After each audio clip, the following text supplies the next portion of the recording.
It's no stranger to anyone that we live in a polarized world. 42% of people have an estranged relationship in their immediate family over politics. Over politics! That is devastating families across this country. It's like a known fact in my household that my dad's a Democrat and my mom's a Republican, and like they don't always agree on everything. But I think what I see a lot of people lacking right now is the ability to like sit with someone who's different from them and hear like what is good to you and what is bad to you. The things that we see on TV, in the news, online, really reinforce that skepticism or that disillusionment, because we're incentivized to click on things that are conflict-driven and that make you feel a sense of outrage. As we're in such a polarized time, we need to find ways to come together and speak together for peaceful conversations, peaceful discourse, positive discourse, and even of how to uplift our democracy. Hi, I'm Lauren from Roadtrip Nation. If you're feeling stressed out about some of these growing divides, we're going to explore how your work can actually help bridge these gaps and bring people together. Here at Roadtrip, we always say that you should follow your interests. But we also know that sometimes your passions can come out of what makes you mad or anxious about the world around you.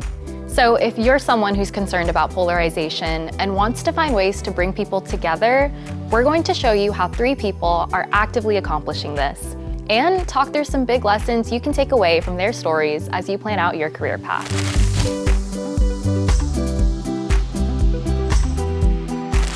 One of the biggest things that divides us all is a simple lack of understanding. You've lived your life, I've lived mine, and unless we could walk in each other's shoes, it can feel hard to reach real common ground. But what if we could walk in each other's shoes? What if we could visit each other's hometowns, meet each other's families, hang out in each other's favorite coffee shops? Would that create more space for honest conversations and ultimately more empathy? Our first featured leader is David McCullough III, founder of the American Exchange Project, an organization that's doing just that. So the American Exchange Project is a free, first of its kind, domestic study abroad program. And we send high school seniors on a 2-week exchange experience in the summer after they graduate. And the whole point of the program is to send young people to an American town that is socioeconomically and culturally and politically radically different from the one that they're growing up in. And part of the reason why we might have some animosity for each other right now could be because we don't know each other well enough. And so we don't know where our political viewpoints are coming from, or better yet, we don't know where or what our lived experiences are like. We need to be able to relate to one another and empathize with one another. And I never thought in 1,000 years I would ever be doing what I'm doing now. Even when I started doing it, in a way, I never thought this was for me. But it's kind of how the path went. It's kind of how the adventure unfolds, as you guys will see. Finding common ground starts with emphasizing what we have in common, not what drives us apart. Sounds obvious, but sometimes we forget that the things we have in common with each other can be super, super basic. Maybe you and I both love the same music, or we're both Gen Z. That's common ground right there. In fact, working to connect people within your generation is a great place to start, because even though you may feel unique from your classmates or your work buddies, you've probably experienced a lot of similar situations. You've had to navigate a changing world together, like people in my generation who graduated during a pandemic. That was wild.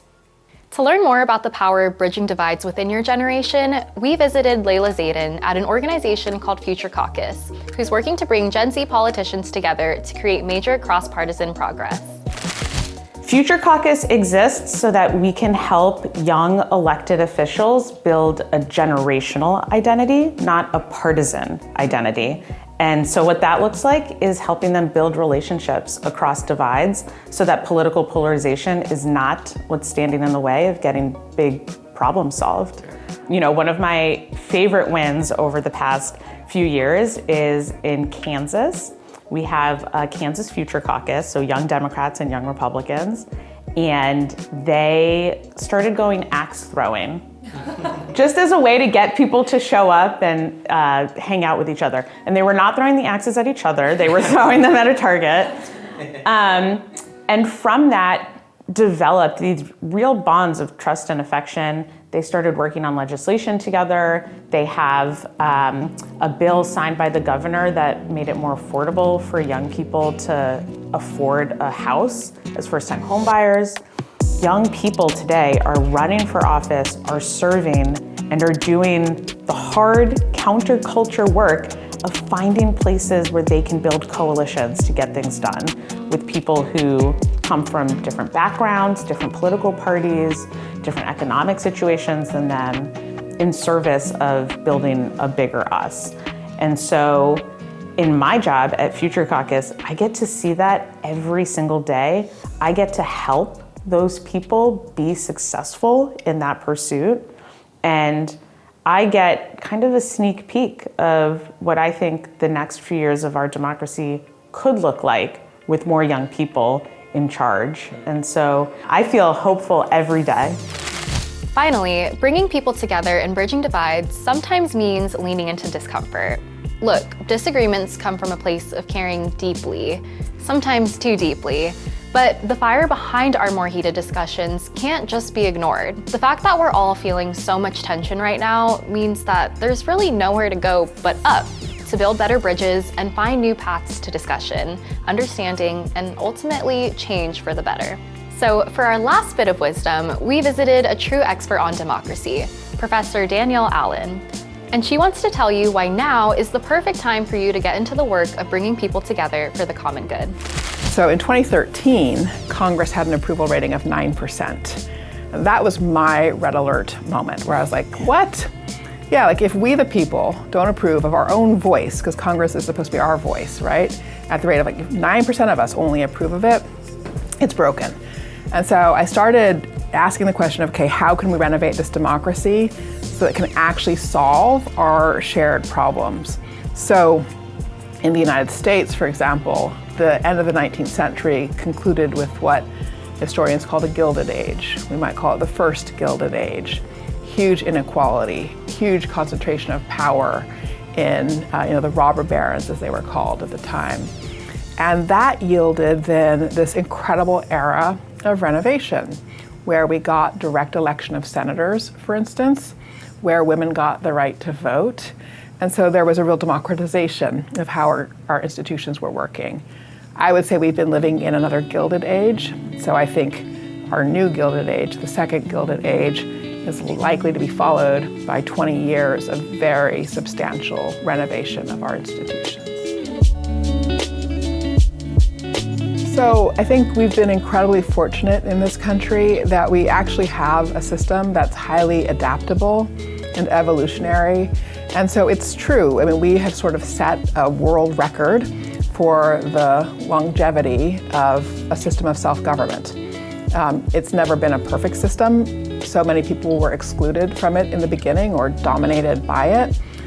Yet we have produced all these really significant renovations over time and made it ever more truly democratic. And I think now we are in another moment when we can do that again. Whether you want to bridge divides between generations, political parties, or different life experiences, your career path can help you do it. But this work isn't one size fits all. You have to start with what matters most to you, which bridge you want to build. So get out there and start building. Show up, start discussions, and bring people together, whether it's hosting a dinner party, volunteering somewhere new, or just talking to someone you've never spoken to before. The work can really be that simple. But it is urgent, and it starts here with you. To learn more about how to find a career you really care about, like this video and subscribe to our channel.